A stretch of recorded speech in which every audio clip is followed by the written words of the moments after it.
हरे कृष्णा। गुरु चार प्रकार के होते हैं: पथ प्रदर्शक गुरु या वर्त्म गुरु, शिक्षा गुरु, दीक्षा गुरु, चैत्य गुरु या परमात्मा। पथ प्रदर्शक गुरु उन्हें कहते हैं जो हमें दिशा दिखाते हैं। जैसे कभी आप किसी सत्संग में गए हो, कोई आपको फोन करके बुलाया हो, निमंत्रण दिया हो, फिर आपको वो मंदिर लेकर के गया हो, या फिर आपको कोई प्रभुपाद की बुक दिया हो और उसके माध्यम से आपको दिशा मिली हो वहाँ जाने की। इस तरह से जो आपको दिखाता है रास्ता मंदिर का, भगवान का, सत्संग का, वो कहलाता है पथ प्रदर्शक, पहला नंबर गुरु, जहाँ से आप जुड़े। दूसरा होता है शिक्षा गुरु, जो आपको शिक्षा देता है। एक बार दो बार किसी ने शिक्षा दे दिया, उसको शिक्षा गुरु नहीं कहते। पहले के जमाने में शिक्षा गुरु और दीक्षा गुरु दोनों का स्तर एक ही होता था। अब काउंसलिंग सिस्टम है, अर्थात अपॉइंटेड काउंसलर्स हैं गुरु महाराज के द्वारा, जो क्लासेस चलाते हैं और आपको उससे ज्ञान प्राप्त होता है। उस क्लास से वो आपको गाइड करते हैं, क्योंकि गुरु महाराज तो हमेशा मंदिर में रहते नहीं हैं। गुरु महाराज अलग अलग स्थानों पर घूमते रहते हैं और दीक्षा देके चले जाते हैं, या कभी कभी आते हैं। तो शिक्षा गुरु का कर्तव्य हो जाता है आपको गाइड करना। तो शिक्षा गुरु साधारण व्यक्ति को नहीं कहते हैं, उन्हें भी बहुत अच्छा ज्ञान होना चाहिए, आपको कन्विंस करने की शक्ति होनी चाहिए, सही दिशा दिखाने की शक्ति होनी चाहिए। तो शिक्षा गुरु का बहुत बड़ा रोल है। तो ये हो गए शिक्षा गुरु।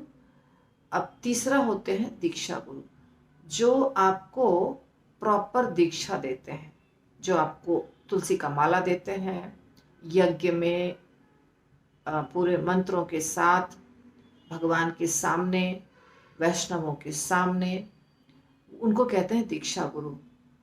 तो दीक्षा गुरु का बहुत बड़ी जिम्मेदारी है, वो आपको नया जन्म देते हैं। तो शिक्षा गुरु जो होते हैं वो आपको दीक्षा गुरु से मिलवाते हैं और फिर दीक्षा गुरु आपको दीक्षा दे देते हैं। उस दिन से आप समर्पित हो गए दीक्षा गुरु के प्रति, और आपको पूरे जीवन उनको अपना गुरु मानकर और सेवा करनी है या तो गाइडेंस लेना है। दीक्षा गुरु हमेशा अवेलेबल नहीं होते हैं। वपु या वाणी दो तरह का संग होता है। तो जब दीक्षा गुरु नहीं होते हैं तो उनके वाणी का संग लेना चाहिए, अर्थात जो उनके लेक्चर्स हमको मोबाइल पे मिलते हैं या सीडी पे मिलते हैं उनको सुनना चाहिए। ईमेल के द्वारा गाइडेंस लेते हैं लोग, फोन के द्वारा गाइडेंस लेते हैं। तो वपु और वाणी संग में से जो संभव है, आपके शहर में ही गुरु महाराज हैं तो आप मंदिर जाके उनका प्रवचन सुन सकते हैं, और दूर में है तो आप इस तरह से उनका संग ले सकते हैं। तो ये हो गए दीक्षा गुरु। चौथे गुरु होते हैं चैत्य गुरु या परमात्मा। ये जितने भी सेवा हो रही है या कार्य हो रहे हैं, ये सबके पीछे होते हैं परमात्मा। परमात्मा के मर्जी के बिना ना पथ प्रदर्शक गुरु मिलेंगे, ना शिक्षा गुरु मिलेंगे, ना दीक्षा गुरु मिलेंगे।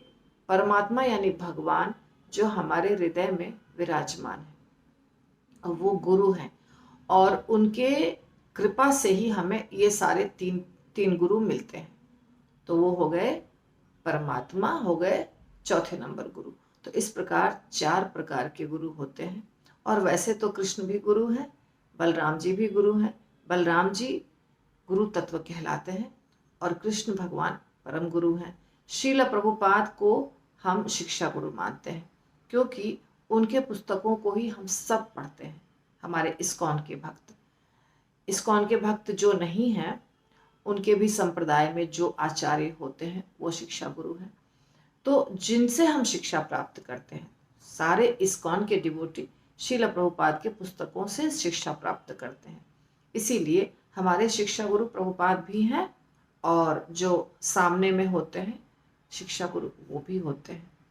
तो इस प्रकार से चार गुरु हैं जिनके कृपा से हम भक्ति कर पाते हैं। हरि बोल।